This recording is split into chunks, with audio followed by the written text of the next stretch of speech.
আসসালামু আলাইকুম রহমতুল্লাহি বারাকাতুহ।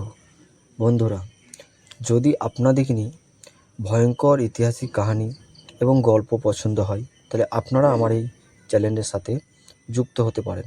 এখানে আপনাদেরকে প্রতি সপ্তাহে দুটো করে রিয়েল লাইফ কাহিনী দেখানো হবে, যে কাহিনীটা বাস্তবে কিছু মানুষের সাথে ঘটেছে। এবং আপনার সাথে যদি কিছু কাহিনী ঘটে, তাহলে সেটি আপনি আমাকে কমেন্টে জানাবেন। আগের ভিডিওতে আপনার কাহিনীটাকে আমি তুলে ধরার চেষ্টা করব। তো আজকের এই কাহিনীটা আমার নিজের সাথে। যদি আপনি 18+ কমে হন, তাহলে ভিডিওটা ছেড়ে দিন, ভিডিওটা আপনার জন্য নন। এবং বন্ধুরা, আপনারা যদি শুনতে ইচ্ছুক হন, তাহলে কানে হেডফোন লাগিয়ে চোখটা বন্ধ করে একটু অনুভব করবেন। কাহিনীটা এমন একটা ইন্টারেস্টিং যে আপনার রোমটে এবং লোম ঠাড়ো করে দিতে পারে। তো চলুন শুরু করি। প্রথমেই বলি, আমি ওয়েস্ট বেঙ্গল থেকে বিলং করি। কলকাতা শহরের মধ্যে বর্ধমান জেলার একটা ছোট্ট গাঁয়ে আমি বাসস্থান করি। কাহিনীটা হচ্ছে আজ থেকে মিনিমাম 6 থেকে 7 বছর আগেকার। আমি অনেক ছোট ছিলাম এবং আমার পুজো টুজো এইসব জিনিসের প্রতি খুব ইন্টারেস্টিং ছিল। আমি একটা ইসলামিক অংশীদার এবং আমি একটা ইসলামিকের হিস্সা, কিন্তু তবু আমার এসব ভালো লাগতো। এভাবেই আমার দিন যেতে যেতে একটা দিন আমি মাঠে আমার বাড়িতে কিছু ছাগলের জন্য ঘাস কাটতে যাই। তো ঘাস কাটতে কাটতে আমার বাড়ির পাশেই একটা শ্মশান পড়ে এবং সেই শ্মশানে অনেক মানুষ অনেক দূর দূরান্ত থেকে নিজেদের লাশ নিয়ে এসে জ্বালানোর জন্য আসে। তো এইভাবেই একদিন আমি ঘাস কাটতে যেয়ে দেখি একটা লাশ, হয়তো একটা বয়স্ক মানুষের লাশ নিয়ে যাচ্ছে। আমি তাকে দেখি অনেক অনুভূতি করে, আমার এসব জিনিস ভালো লাগে। তো আমি নিজের কাজ করতে চলে যাই। মিনিমাম ঘন্টা দেড়েক পর আমার ছাগলের জন্য কিছু ঘাস কাটা হয়। তারপরে ধীরে ধীরে আমি ফিরে আসি। তখন দেখি ওই শ্মশানের এখনও আগুন জ্বলছে, আর যারা ওকে পোড়াতে এসেছিল তারা ওখান থেকে চলে গেছে। এবং আমার খুব জল তেষ্টা পায়। আমাদের শ্মশানের পাশেই একটা সাবমার্শালে নল আছে, যেটা সরকারি এবং গভর্নমেন্টের জল দেওয়া হয়। এবং কিছু মানুষ ওখান থেকে জল নিয়ে যায় এবং যাদের বাড়িতে সমস্যা আছে আবগণ তারা আসে না। তো শ্মশানটা খুব শুনশান জায়গায় এবং খুব ভয়ঙ্কর। একটি তাল গাছ আর একটা গাছ আছে যেটা আমি জানিও না, এবং সে গাছে কোনো ডাল নেই, দেখলে যেন লোম ঠাড়ো হয়ে যায়। তো আমি সেই শ্মশানে জল খেতে গিয়ে দেখলাম উঁকি মেরে যে এখনও পর্যন্ত সেই আঙার জ্বলছে। এবং আমি ভাবলাম চলো একটু এগিয়ে যেয়ে দেখা যাক। আর আমি ধীরে ধীরে শ্মশানের দিকে এগোলাম। এগিয়ে যেয়ে দেখি শ্মশানের পাশে কিছু জিনিস পড়ে রয়েছে, একটা সাদা কাপড় এবং সেই মেয়েটার ব্যবহার করা কিছু জিনিস, যেমন চুড়ি, সিঁদুর, টিপ এবং নানা ধরনের জিনিস। আমারও মনে ইচ্ছা হলো যে আমিও এরকম পুজো টুজো করবো। তো আমি ওখান থেকে একটু কাপড় কেটে নিলাম, আর ওখান থেকে একটা চুড়ি, সিঁদুরের কৌটো, তার সাথে ওখানে কিছু খুচরো পয়সাও রাখা ছিল, আমি সেটা নিয়ে নিলাম। আর বন্ধু, এটাই ছিল আমার জীবনের সবথেকে বড় ভুল। তো আমি ওখান থেকে চলে আসি। তারপরের দিন সকালে আমি আমার বাড়ির পাশে একটা ভুঁই আছে যেখানে চাষ বীজ এসব হয়, সেখানে গিয়ে আমি কিছু কাদা তুলে নিলাম, যাকে বলা হয় মাটি এবং কাদা, আপনি যেটাই বলবেন। সেখান থেকে কাদা নিয়ে আমি একটা পুতুল বা মূর্তি, আপনি যেটাই বলেন, আমি তৈরি করলাম। আর সেটাতে আমি ওই কাপড় সিঁদুর এসব লাগিয়ে, আমাদের বাড়ির পাশে একটা বেল গাছ আছে যেখানে হয়তো কেউ যায় না গো, কিন্তু বাচ্চা ছেলেরা খেলার জন্য যায়। আমি তো ডেলি ওখানে যাই খেলতে। তো সেখানে যেয়ে আমি ওটাকে বসিয়ে দিয়ে বাড়ি থেকে একটা ধূপকাঠি নিয়ে এসে জ্বালিয়ে দিলাম। আমি কিন্তু জানি না যে আমার জন্য এত বড় একটা বিপদ অপেক্ষা করছে। আর এভাবেই কেটে যায় 2 থেকে 3 দিন। আমি প্রত্যেকটা দিন সন্ধেবেলায় যেয়ে ওখানে ধূপ দিয়ে আসি। আর এভাবেই চলে ঠিক 6টা দিন। প্রথমত আমার কিছু হয় না, আমাকে খুব ভালোই লাগছিল। তারপরে একদিন আমি ভাবলাম চলো সবারই মতো আমিও কিছু বলি দিই। যেহেতু আমি দেখেছি আমাদের ওখানে কালী পুজোতে পাঁঠা এসব জিনিস বলি দিত, আর আমাকে এসব খুব ভালোও লাগতো। তো আমি ভাবলাম কি করা যায়। আমার বাড়িতে কিছু হাঁস মুরগি যাবতীয় জিনিস আছে, আর কিছু মুরগির বাচ্চাও আছে। আর আমি ওখান থেকে একটা বাচ্চা লুকিয়ে নিয়ে চলে গেলাম, সাথে একটা লেবু একটা চাকুও নিয়ে গেলাম। তো যেভাবে ঠিক বলি দেয় আমি সেভাবেই ওই জ্যান্ত মুরগিটাকে ওখানে কেটে দিলাম। আর সেটা হলো আমার জীবনের সবথেকে বড় ভুল। তো সেদিন আমার কিছুই অনুভূতি হয় নাই, আমি রাতে ঠিক মতো শুয়ে পড়লাম। তারপর পরের দিন সকালে আমি আমার বন্ধু বান্ধব এসব দিকে নিয়ে ওখানে গেলাম। তো ঠিক যেভাবে ঠাকুর পুজোতে বিসর্জন করে আমিও মনে করেছিলাম ঠিক এভাবেই আমি করব। তো কিছু ফলমূল কেটে আমি সেখানে আমার বন্ধুদেরকে দিলাম।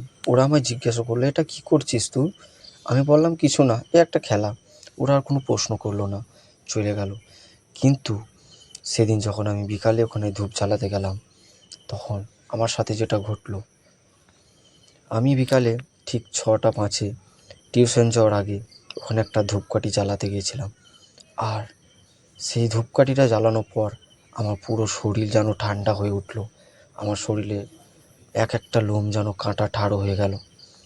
আমি যেন নিজের শরীরের বশেই নাই। আর আমার যেন কোনো শরীরের হাত পা কোনো কাজ করছেই নাই। আমি একটা স্তব্ধ টেঁচো হয়ে দাঁড়িয়ে গেলাম। আর এভাবেই কিছুক্ষণ দাঁড়িয়েছিলাম, আমি নিজেও জানি না যে আমি কতক্ষণ করে দাঁড়িয়েছিলাম। আমার বন্ধু মাসুদ, যে আমার সাথে পড়াশোনা করতো, ও আমার ডেলি ঠিক 6:30 বাজার সময় আমায় ডাকতে আসতো। সেভাবে আমার ঘর গিয়ে ডেকেছে। হয়তো আমার মা বলেছে, দেখ ওখানে কোথায় খেলা করছে।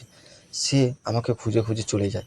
সে আমাকে অনেক ডাকে দূর থেকে, কিন্তু আমি কিছুই শুনতে পাই না। সে ধীরে ধীরে আমার কাছে এসে আমাকে অনেকবার কথা বলার চেষ্টা করে, কিন্তু অথচ আমি কিছু বুঝতে পারি না। তো আমাকে ধাক্কা দিয়েও ফেলে দেয়। আর তখন আমার চেতন ঘুরে। আমি আদৌ জানি না যে আমি কোন ঘরে ছিলাম। তো আমি সেখান থেকে টিউশন চলে গেলাম। ও আমায় জিজ্ঞাসা করলো, তোর কী হয়েছিল? আমি কিছুই জানি না। আমি ওকে বললাম, কিছু না, এমনিই আমি দাঁড়িয়েছিলাম। ও আর এই জিনিসটার প্রতি বেশি আলোচনা করলো না। এভাবেই সেদিন আমার টিউশন থেকে ঠিক 8টা 5-এ চলে এলাম ঘর। টিউশন থেকে ঘর আমার বেশি দূর না, হালকাই দূর। তো চলে আসার পর ঘরে খাওয়া দাওয়া করার পর আমি শুয়ে পড়লাম। কিন্তু সেদিন রাতে আমার আর ঘুম হলো না। কোনো আওয়াজ যেন আমায় ডাকছে তার দিকে, ইশারা করছে ওখানে যাওয়ার লেগে। আমি ভাবলাম এটা আমার একটা ভুল বা কিছু আমার অনুভূতি হচ্ছে। আমি সেসবটা না কেয়ার করে ঘুমানোর চেষ্টা করলাম। পাশেই আমার মা শোয়। আপনাদের বলি, আমার ফ্যামিলিতে বেশি কেউ নেই। আমার বাবা অনেক দিন আগে মারা গেছে এবং আমার সংসারে এবং আমার পরিবারে আমি, আমার মা, আমার নানা এবং আমার নানি, এই কয়জনা মানুষই থাকি। আমাদের দুটো ঘর মাটির, অনেক ছোট্ট, এবং আমাদের পাশের ঘরে নানা নানি থাকে, আর এই পাশের ঘরে আমার মা আর আমি। তো সেভাবেই আমি ঘুমোতে চেষ্টা করলাম। আমি ঘুমোতে পারছি না। আমার মা, বাড়িতে সবাই দেখছি ঘুমিয়ে গেছে। আমাকে খুব বাথরুম পেয়েছে, কিন্তু আমার জ্বর ক্ষামতা হলো না। সেদিন জানি না আমার কেমন ভয় ভয় লাগছে। তো আমি ঘড়ির দিকে তাকিয়ে দেখি রাত এখন 12টা 5, কিন্তু আমার চোখে ঘুম নাই। আমি অনেক চেষ্টা করলাম। আমার মনে একটা যেন ভয় ঢুকে গেল। কিসের ভয় সেটা আমি জানি না কো। আর এভাবেই রাত থাকতে থাকতে 2টো থেকে 2:30 হয়ে গেল। আমি ঘুমানোর চেষ্টা করতে গিয়ে দেখি আমার চোখের সামনে কিছু জিনিস যেন ভেসে আসছে, যেন কোনো খারাপ ছায়া, এসব কিছু। তো সেই দিনটা ঠিক কেটে গেল। তারপরের দিন এভাবেই চলতে লাগলো 2 থেকে 3 দিন। আমার চোখে আর ঘুম নেই। আমার মা হয়তো কিছু জিনিস বুঝতে পেরেছে, কিন্তু তবু আমাকে কোনো প্রশ্ন করেনি বা কোনো কিছু জিনিস জিজ্ঞাসা করেনি। তো সেদিন ছিল শনিবার রাত। আর আমি ঠিক টিউশনি থেকে এসে খাওয়া দাওয়া করার পর ঘুমোতে গেলাম। আমি ভাবলাম আজ একটু তাড়াতাড়ি ঘুমিয়ে পড়ি, হয়তো আমার ঘুমটা হবে। কিন্তু না, আমি ঠিক ঘুমিয়ে যাওয়ার পর আমার চেতন হলো 12টা 5। নিশির রাত, কেউ কোথাও নেই। হালকা আওয়াজ আসছে পেঁচার। পাশে তাকিয়ে দেখি মা ঘুমিয়ে গেছে। ওদিকে মনে হয় নানা নানিরাও ঘুমিয়ে গেছে। তখনই আমি একটা হালকা আওয়াজ শুনি, কে যেন আমায় ডাকছে ঠিক এভাবে, রকি আয়, আমাকে কি তুই আর ধূপকাঠি দিবি না? আমার কাছে কি তুই আর আসবি না? ঠিক এভাবে আওয়াজ আমার কানে আসে। আগামী 2 দিন আমি ওখানে আর যাইনি কু, তাই হয়তো এই আওয়াজ আমার কানে আসছে। আমি এটাকে কোনো রকম ভুল ভাবনা ভেবে ঘুমিয়ে পড়ি। কিন্তু না, ঘুমের মধ্যে স্বপ্নে নানা ধরনের জিনিস, এমন এমন জিনিস যেটা আপনাকে বলে আমি বোঝাতে পারবো না। এমন এমন দৃশ্য আমি দেখেছি যেটা আমি আজও সেই জিনিসটা দেখতে ভয় পাই। তো এভাবেই সেই রাতটা আমার কেটে যায় খুব কষ্টভাবে। সকালে আমি যেয়ে ওই জিনিসটাকে পানিতে ফেলে দিয়ে আসি। আসার পর আমি ভাবি হয়তো আজ আমার সাথে এসব কিছু হবে না, আজ হয়তো আমি নির্দিষ্টভাবে ঘুমোতে পারবো। কিন্তু না, এটা ছিল আমার জীবনের সবথেকে বড় ভুল সিদ্ধান্ত। সেদিন রাত 6টা বাজে আমার মা আমায় বলে যে তুই আজকে ঘরে টিউশন থেকে এসে শুয়ে পড়বি। আমি বললাম কেন? আমায় বলে আমি আজকে তোর নানাজিকে দেখা করতে যাব। আপনাদেরকে জানিয়ে দিই, আমার মা একটা এমন মানুষ, মানে যাকে বলা হয় ইসলামিক আলেমা। ও হাদিস কোরআনের জ্ঞান এবং কিছু বাচ্চাদেরকে নিয়ে কোরআন তেলাওয়াত করায়, তার সাথে কিছু ছোটো মোটো কাজও করায়, যেসব আপনারা যদি ওয়েস্ট বেঙ্গলে থাকেন বুঝতে পারবেন। যেরকম পানি পড়া, বাচ্চাদের ভয় লেগে গেলে তাদেরকে নিয়ে ছাড়ানো, তাবিজ পালা, এসব জিনিস। তো আমার মাকে যে জিনিস শিখিয়েছিল, তিনার খুব অসুস্থ শরীর, তাই আমার মা সেদিন সন্ধেবেলাতেই বেরিয়ে পড়লো। বাড়িতে শুধু আমি, নানা নানি। তো আমি মায়ের কথাটা শুনে অনেক ভয় পেয়ে গেলাম, কিন্তু মাকে কিছু জানাতে পারলাম না, কারণ জানি এসব জিনিস থেকে মা আমাকে দূরে থাকতে বলেছে। আর যদি এটা বলি তাহলে মা হয়তো আমায় বকবে। তাই আমি কিছু না বলে ঠিক বলে ঘরের ভেতর চলে গেলাম। কিন্তু আমার মনে একটা ভয় ছিল। আমার নানি 8টার সময় আমায় খেতে দিয়ে বলে চল ঘুমিয়ে পড়, অনেক রাত হয়ে গেছে। আমি বললাম নানি আমি এখানে ঘুমোবো না, আমি খালার বাতি ঘাড়িতে যেয়ে ঘুমোবো। আপনাদেরকে জানিয়ে দিই, আমার নানির 3টে পুত্র, 2টো মেয়ে, একটা ছেলে। আমার মায়ের বিয়ে হয়েছিল আমাদের গ্রাম থেকে একটু দূরে, আর আমার খালার বিয়ে হয়েছিল আমার বাড়ির পাশেই, মিনিমাম 1 কিলোমিটার দূরে। তো নানি বলল ঠিক আছে তাই কর। আমি খাওয়া দাওয়া করে বাড়িতে নিজের টিউশনিক, আমি স্কুলের কাজকর্ম এবং আমার হোমওয়ার্কটা সেরে আমি চলে গেলাম। তখন বাজে 10টা 5। আমার ওদিকে যেতেই ভয় লাগছিল, কারণ আমার খালা বাড়ির পাশেই পড়ে ওই বেল গাছটা। আমি ওসব না ভাবে চোখ মুজে ছুটে ওই দিকে চলে গেলাম। কিন্তু বন্ধু, যখন আমি ওই ধার থেকে গেলাম, জানি না কেমন আতঙ্ক হওয়া একটা আমার গায়ে লাগলো। আমার ভয়টা আরও বেড়ে গেল। এভাবেই আমি ছুটে খালার বাড়ি যাই। দেখি খালা তখন নামাজের পাটিতে বসে নামাজ পড়ছে। আমায় জিজ্ঞাসা করে কী হলো। আমি খালাকে সব বললাম যে মা নেই, আমি শুভ। খালা বলল ঠিক আছে, তোর ভাই ওপরে আছে, যা শুয়ে পড়। জানিয়ে দিই, আমার খালার 2টো পুত্র, একটা পুত্রী আর একটা পুত্র, এবং আমার ভাই মুন্না এবং আমার বোন আয়েশা। আয়েশার বিয়ে হয়ে গেছে অনেক দিন হলো, আর মুন্না এখনও বিয়ের যোগ্য হয়নি। তো আমি তার কাছে যেয়ে দেখি সে যেন মোবাইলে কিছু একটা গেম খেলছে। তার পাশে যেতেই জিজ্ঞাসা করে কী হলো, আজকে এদিকে হঠাৎ? আমি বললাম মা নেই তো, তাই শুতে এসেছি। বলছে ঠিক আছে তুই শুয়ে পড়। অনেকক্ষণ চেষ্টা করার পরও আমার ঘুম আসে না, কিন্তু আমি চোখটা টিপে আছি, কারণ ভাইয়ের কাছে যদি জেগে থাকি হয়তো আমার ভাই বকবে এবং কোনো রকম বিষয়ে জিজ্ঞাসা করবে। ওই জন্য আমি ঘুমের নাটক করি। দেখি ঘড়িতে ঠিক 12টা 10 এবং 5। ভাই তখন ঘুমিয়ে গেছে, কিন্তু ভাইয়ের মোবাইলটা পাশেই চার্জে আছে। আমার ঘুম না হওয়াতে আমি ভাইয়ের মোবাইলটা নিয়ে গেম খেলতে লাগি। এভাবেই গেম খেলতে খেলতে বেজে যায় কখন জানি ঘড়িতে 2টো। আর সেই সময়টা ছিল আমার জীবনের সবথেকে ভয়ানক সময়। আমি যে জিনিসটা দেখলাম সেটা আমি কল্পনাও করতে পারিনি, আর কখনো ভেবেও দেখিনি যে এই জিনিসটা আমার সাথে ঘটবে। বন্ধু, খালার বাড়িতে আমরা যে বাড়িটাতে থাকি খালাদের, সেটাতে হচ্ছে মাটির দোতলা বাড়ি। ওপরে হচ্ছে একটা রুম আর নিচেই 2টো। কাঠের দরজা, কাঠের জানলা, হালকা হাওয়া জানলায়।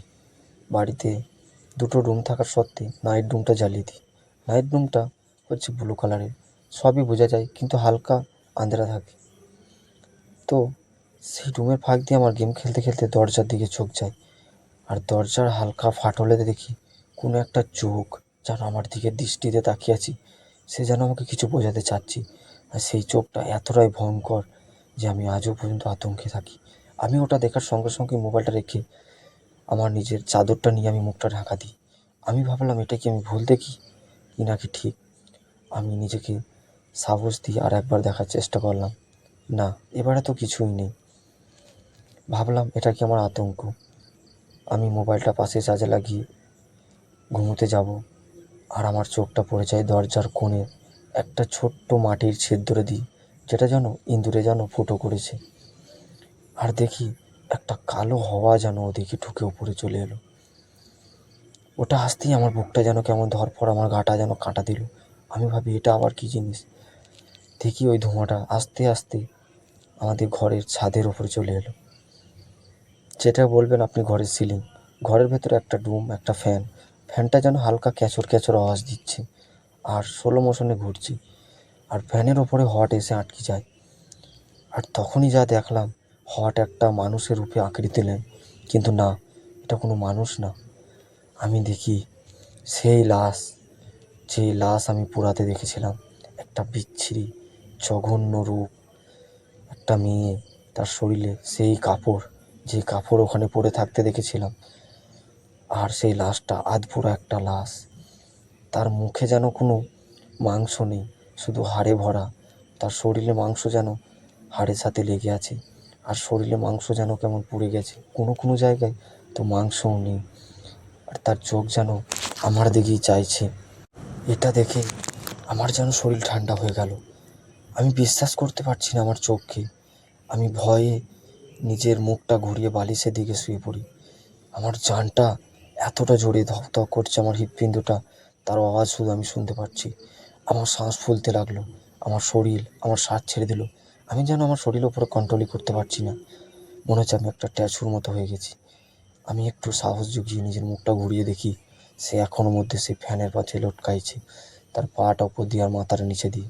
সে আমার কাছ থেকে শুধু 2-3 হাত দূরে আছে। তার মুখ, তার চোখ দেখে যেন আমি আতঙ্কিত। আমি ভাবি এটা কী জিনিস। আমি নিজের ভাইকে জোরে জোরে ডাকছি, ভাই ভাই এটা কি দেখ, কিন্তু না, কোনো আওয়াজ তো ভাইয়ের কাছে যাচ্ছে না। আমার মনে হচ্ছে আমার মুখ দিয়ে কোনো আওয়াজই বেরোচ্ছে না। এটা আমার কি হলো? আমি কি আজকেই আমার জীবনের শেষ দিন? আমি ভাবতেই চোখটা ঘুরিয়ে শুয়ে পড়ি। কিছু না হলেও আমি 40 থেকে 50 মিনিট চোখটা ঘুরিয়ে শুয়ে থাকি। তাকিয়ে দেখি ওপরে আর কিছুই নেই। আমি নিজের জানের উপরে হাত দিয়ে বিশ্বাস করাই যে না, এসব কিছু নয়, শুধু একটা ধোঁয়া। আমি কোনো স্বপ্ন দেখছি বা আমার কাছে কোনো আবির্ভাব। কিন্তু না বন্ধু, হালকা একটা গর্জন আমার এই চেতনাটাকে ফিরিয়ে দেয়। আমি দেখি, আগেও বলে দিই বন্ধু, আমারও শুয়ে আছি একটা তক্তার উপরে, যেটার লম্বা 7 ফুট এবং চওড়া 6 ফুট। আমি আমার ভাইয়ের কাছে খুব কাছেই শুয়ে আছি। পাশে এখনও দুজনার মধ্যে শোয়ার জায়গা আছে, আর সেই কোণেই আওয়াজটা দিচ্ছি। আমি নিজের চোখ ঘোরাতে চাচ্ছি না, আমার মনে যেন একটা কিসের ভয়। তখন চোখটা ঘুরিয়ে দেখি সেই মানুষটা কি যেন একটা ছিঁড়ে ছিঁড়ে খাচ্ছে। আমি তাকিয়ে দেখি তার মাথাটা আমার দিকে ঘুরে গেল আর আমাকে ইশারা করছে। তার হাতে একটা বাচ্চা শিশুর লাশ, যেটাকে সে ছিঁড়ে ছিঁড়ে খাচ্ছে। এই ভয়ঙ্কর দৃশ্য আমি কিভাবে নিজেকে সামলাবো? আমার হৃৎপিণ্ড আরও স্পিড হয়ে যায়, এত জোরে আওয়াজ হয় যাতে আমি নিজে শুনতে পাই। আমার শরীর ঠান্ডা হয়ে যায়। সে ধীরে ধীরে আমার দিকে আসছে, আর আমার নিঃশ্বাস যেন বন্ধ হয়ে যাচ্ছে। যেন আমার মনে হয় এটা আমার শেষ দিন। যখনই সে আমার কাছ থেকে আর 1 মিটার দূরে বা 1 হাত দূরে, তখনই যেন হালকা আওয়াজ আমার কানে পড়ে, আল্লাহু আকবার, আল্লাহু আকবার। আজানের সময় 4টে বাজছে বন্ধু, আর আজানটা পড়তেই আমার শরীর যেন আবার আগের রূপে ফিরে আসে। আর তাকিয়ে দেখি ওখানে আর কোনো ছায়া নেই। আমি সেই আতঙ্ক বিছানায় পড়ে থাকি, আর আমার শরীর পুরো ঠান্ডা। বন্ধুরা, আগে কি হলো আমার সাথে যদি আপনারা জানতে চান, তাহলে ভিডিওতে কমেন্ট করেন। আমি আপনাদের জন্যে আগের ভিডিওটা বলবো। ইনশাআল্লাহ দেখা হচ্ছে নেক্সট ভিডিওতে।